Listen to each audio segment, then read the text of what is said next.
আসসালামু আলাইকুম। সেলফ ট্রেনআপের পক্ষ থেকে সবাইকে স্বাগতম। তোমাদের সাথে আছি আমি মোহাম্মদ আসিফ হোসেন জোয়ারদার, সহকারী শিক্ষক গণিত। আমরা গত ক্লাসে এই চ্যাপ্টারের একেবারে বেসিক অংশ, একেবারে বেসিক কথা নিয়ে আমরা কথা বলেছিলাম, আলোচনা করেছিলাম। সেখানে কিছু গল্প ছিল, আমরা বিভিন্ন বাস্তবতা সম্পর্কে আলোচনা করেছিলাম, যেটা এই চ্যাপ্টারের ভিত্তি ছিল।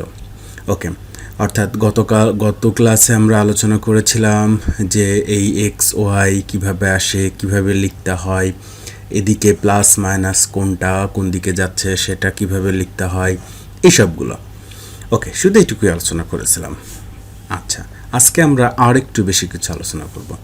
তো স্থানাঙ্ক ব্যবস্থা যখনই আমরা পড়তে যাব, আলোচনা করব, তখনই দুইটা কথা চলে আসে। একটা হচ্ছে কার্তেশীয় স্থানাঙ্ক ব্যবস্থা আর একটা হচ্ছে পোলার স্থানাঙ্ক ব্যবস্থা। ওকে, তোমাদের মনে আছে যে আমি তোমাদেরকে গতদিন বলেছিলাম যে একটা বিন্দু, এই বিন্দু বা এই বিন্দু বা এই বিন্দু খুঁজে পাওয়ার একটা উপায় আমি বলেছিলাম যে এক্স অক্ষ বরাবর যাও আর ওয়াই অক্ষ বরাবর যাও, তাহলে এই বিন্দুটা পেয়ে যাবে। আবার এক্স অক্ষ বরাবর নেগেটিভ দিকে যাও, ওয়াই অক্ষ বরাবর নেগেটিভ দিকে নামো, এরকম করলে এইটা খুঁজে পাওয়া যাবে। আচ্ছা, এটা ছিল একটা পদ্ধতি। এটা ছাড়াও আর একটা পদ্ধতি আছে। কীরকম?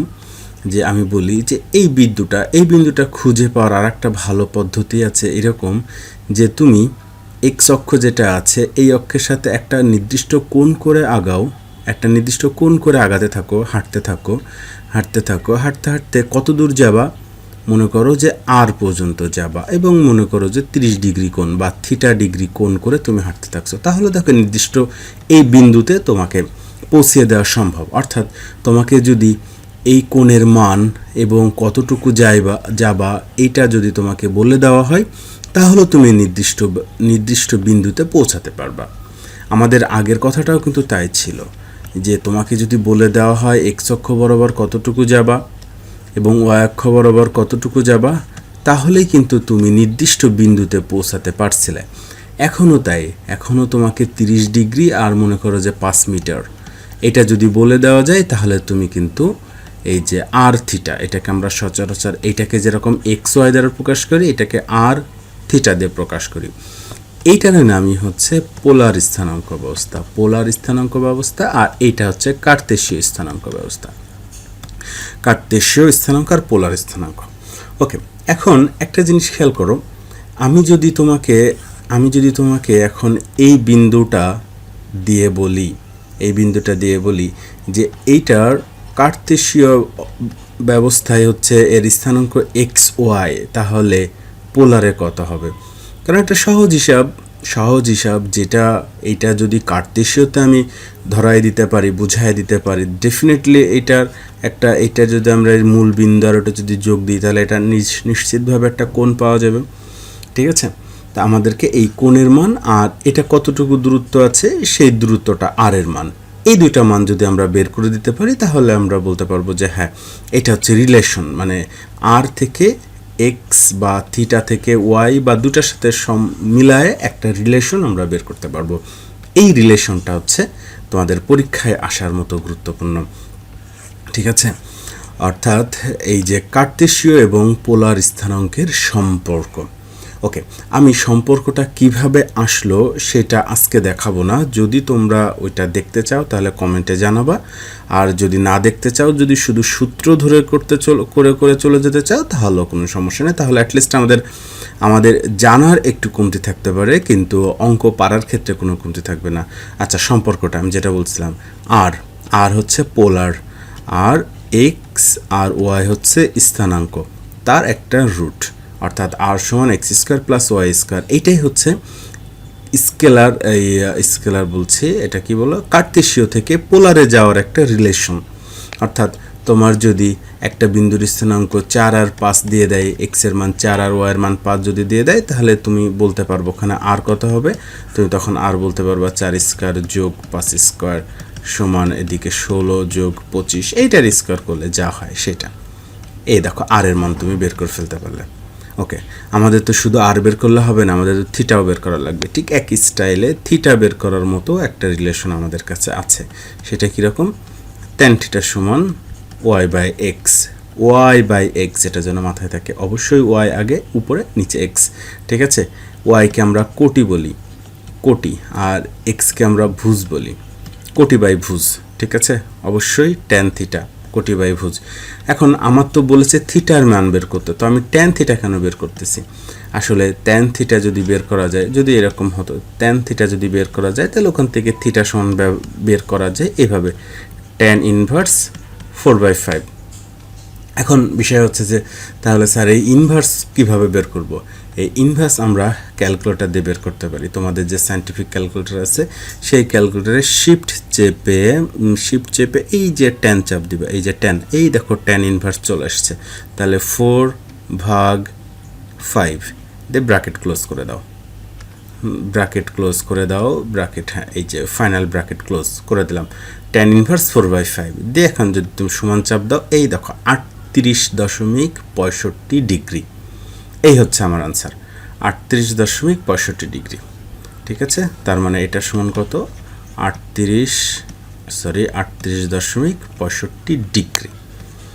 এই হচ্ছে, ওই আগেরটা ছিল আর থিটা, আর ওই যে 4 স্কোয়ার যোগ 5 স্কোয়ার, এটা ছিল আর এর মান, আর এটা হচ্ছে থিটার মান। তার মানে ওই যে বাহুটা, যে বিন্দুটা 4 আর 5, এই বিন্দুটা এই কোণের মান আর এই বাহুর মান আমরা বের করে ফেলতে পারলাম। ঠিক আছে, এখন এটা কেন শিখলাম? একদম 1 নম্বর কারণ হলো এটা হুবহু পরীক্ষায় আসে। একটা তোমাকে দিয়ে দিবে, ওই স্থানাঙ্ক দিয়ে দিবে, 4-5 দিয়ে বলবে যে পোলারে এর স্থানাঙ্ক কত, তখন তোমাকে এই সিস্টেমে তোমাকে বের করতে হবে। আমরা একটু পরেই, হ্যাঁ, আজকে বা আগামী দিন যখন আমরা অঙ্ক করতে যাব, তখন তো আমরা মোটামুটি সুন্দর করে ওইগুলা দেখব। ওকে, আচ্ছা, এইবার সবচেয়ে গুরুত্বপূর্ণ এই চ্যাপ্টারের একদম সবচেয়ে বেশি গুরুত্বপূর্ণ অঙ্ক যেটা, মানে যেটা ছাড়া এই চ্যাপ্টার তো দূরের কথা, এরপরে যেটা সরলরেখা আছে, তারপরে যে বৃত্ত আছে, একটাও সম্ভব না। সেটা হচ্ছে এই দুইটা বিন্দুর দূরত্ব নির্ণয়। ওকে, এটার জন্য আমি তোমাকে একটু বলি, এটা তোমাকে আজকে বেশি কিছু শেখাবো না, এই দুইটা বিন্দুর দূরত্ব নির্ণয় পর্যন্ত শেখাবো, তবে একটু সাথে থাকো। ওকে, আর ক্লাস যদি ভালো লাগে অবশ্যই আমার ভিডিওতে তোমরা লাইক দিবা, আর যদি ভালো না লাগে তাহলে ডিসলাইক দিবা, তাতেও কোনো সমস্যা নেই, কিন্তু কিছু একটা জানাবা। আর যদি কোনো প্রশ্ন থাকে সেটা কমেন্ট করবা। ওকে, আমি যদি তোমাকে বলি এ একটা বিন্দু, বি একটা বিন্দু, ঠিক আছে, এ একটা বিন্দু, বি একটা বিন্দু, এই দুইটা বিন্দুর দূরত্ব কত? তাহলে তুমি দুই বন্ধু মিলে কি করতে পারো? বলবো যে দোস্ত তুই এখানে দাঁড়া, একটা ফিতা নিয়ে আমি এদিকে যাই, এখানে দাঁড়াই, মাপ দিয়ে হয়ে গেল, দেখা গেলো যে 4 মিটার, ফিতা দিয়ে মাপ দিয়ে ফেললাম 4 মিটার। ওকে, আর এক বন্ধু আছে এইখানে, হ্যাঁ, তাই দেখা গেলো যে এইখান থেকে একটুকু দূরত্ব তুমি বের করে ফেলতে পারো 5 মিটার, বা মনে করো এটা 3 মিটার দূরত্ব বের করে ফেলতে পেরেছো। তাহলে তুমি কিন্তু পিথাগোরাসের সূত্র অ্যাপ্লাই করলেই তোমাকে যদি বলা হয় এই এসি দূরত্বটা কত হবে, ঠিক আছে, তখন তুমি দুইটা কাজ করতে পারো। এক, তুমি বন্ধুকে দিয়ে এখানে ধরায় তুমি নিজে যে এখানে মাপতে পারো, অথবা তুমি যদি একটু বুদ্ধিমান হও তাহলে তুমি বলবা যে ওইটা আবার মাপার কি দরকার, ওটা তো আমাদের পিথাগোরাস আছে, পিথাগোরাস দিয়ে আমরা অ্যাপ্লাই করে ফেলতে পারি এসি এর মান বের করার জন্য। ওই যে পিথাগোরাসের সূত্র, অতিভুজ স্কয়ার সমান, এটা তো অতিভুজ স্কয়ার সমান লম্ব স্কয়ার প্লাস ভূমি স্কয়ার, ওই সূত্র অ্যাপ্লাই করব, হয়ে যাবে, শেষ। ওকে, এটা ছিল আমরা বাস্তব জীবনে যে সবগুলা করি সেসবের একটা উদাহরণ, ছোট্ট একটা উদাহরণ, যে হ্যাঁ, আমরা যদি ক্রিকেট খেলার মাঠ বা ওই যে ব্যাডমিন্টন খেলার মাঠ যদি কাটতে যাই, সেক্ষেত্রে এই সবগুলা মাপগুলা দরকার হয়। ওকে, কিন্তু আমরা তো এরকম ব্যবস্থায় গেছি যে এখানে একটা বিন্দু আছে, এখানে একটা বিন্দু আছে, তখন আমরা কি করতে পারি? তখন তো আমরা একটু বিপদে পড়ে গেলাম যে এরকম বাঁকা অবস্থায় কি করা যায়, এবং দেখা গেল যে এই বিন্দুর স্থানাঙ্ক 3 আর 5 দেওয়া আছে, এই বিন্দুর স্থানাঙ্ক দেখা গেল যে -3, 7 দেওয়া আছে, তখন তো আমরা সহজে বিন্দুর স্থানাঙ্ক, এই বিন্দুর দূরত্ব, এটা যদি এ বিন্দু হয়, এটা যদি বি বিন্দু হয়, তাহলে এই দুইটা বিন্দুর দূরত্ব আমরা বের করতে পারবো না, ডাইরেক্ট বের করতে পারবো না, একটু অসুবিধা হয়ে যাবে। এই অসুবিধা দূর করার জন্য আমরা একটা সূত্র ইন্ট্রোডিউস করব। সেই সূত্রটা যদি জানা যায় তাহলে আর কোনো সমস্যা নাই। যে এবি দূরত্বটা কেমন?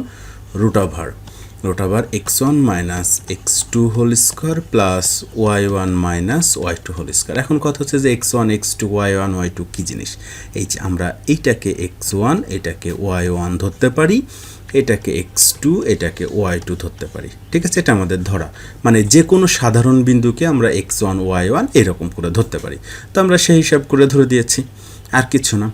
তাহলে এইখানে আবার কেউ যদি সূত্রটা এভাবে লেখে তাহলেও কিন্তু সম্ভব, অর্থাৎ ওখানে তো আমি x1কে আগে দিয়েছি, এখানে কেউ যদি এরকম করে দেয় x2 বিয়োগ x1 হোল স্কোয়ার যোগ, তখন অবশ্যই এখানে যদি x2কেও আগে দেয় তাহলে এখানে অবশ্যই y2কে আগে দিতে হবে।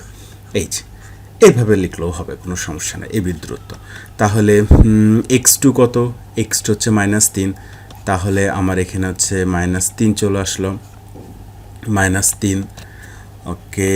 তারপরে -3, আর এখানে মাইনাস x1 আছে, তার মানে x1 এটা 3, তাহলে এখানে একটা -3 চলে আসলো, তার হোল স্কোয়ার প্লাস y2 কত?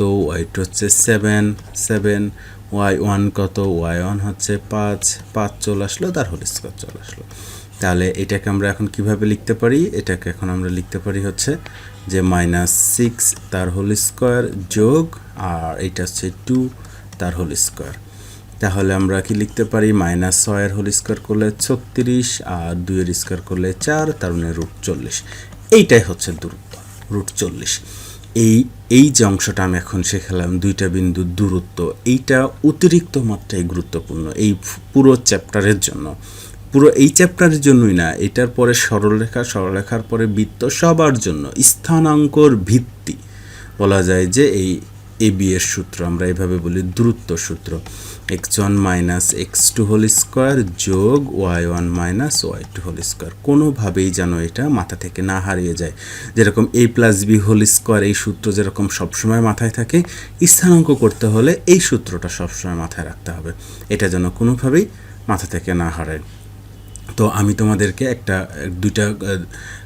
তিনটা HW, এটাকে আমরা HW বলি, তবে তোমরা এটা করবা, করে আমাদের কমেন্ট উত্তর লিখে দিবা। আমি দুইটা বিন্দু লিখে দিচ্ছি, তোমরা এই দুইটা বিন্দুর মধ্যবর্তী যে দূরত্ব আছে সেই দূরত্বটা আমাকে বের করে দিবা। মনে করো A একটা বিন্দু, C একটা বিন্দু 5 - 9, আর মনে করো C একটা বিন্দু 3 8, আর D একটা বিন্দু 9 - 2, আর একটা একটু কঠিন দেখে দিই, মনে করো E একটা বিন্দু হচ্ছে -9 - 5, আর F একটা বিন্দু 3 - 5। এই যে তিনটা, অর্থাৎ তুমি আমাকে AB এর দূরত্ব বের করে দিবা, এদিকে CD এর দূরত্ব বের করে দিবা, আর এদিকে EF এর দূরত্ব বের করে দিয়ে আমাকে কমেন্ট করো। তোমাদের কমেন্টের অপেক্ষায় আমি থাকলাম। আজকের মতো এই পর্যন্তই, আবার পরবর্তী ক্লাসে দেখা হচ্ছে। ততক্ষণ পর্যন্ত তোমরা ভালো থেকো এবং অঙ্কগুলো প্র্যাকটিস করো। আল্লাহ হাফেজ।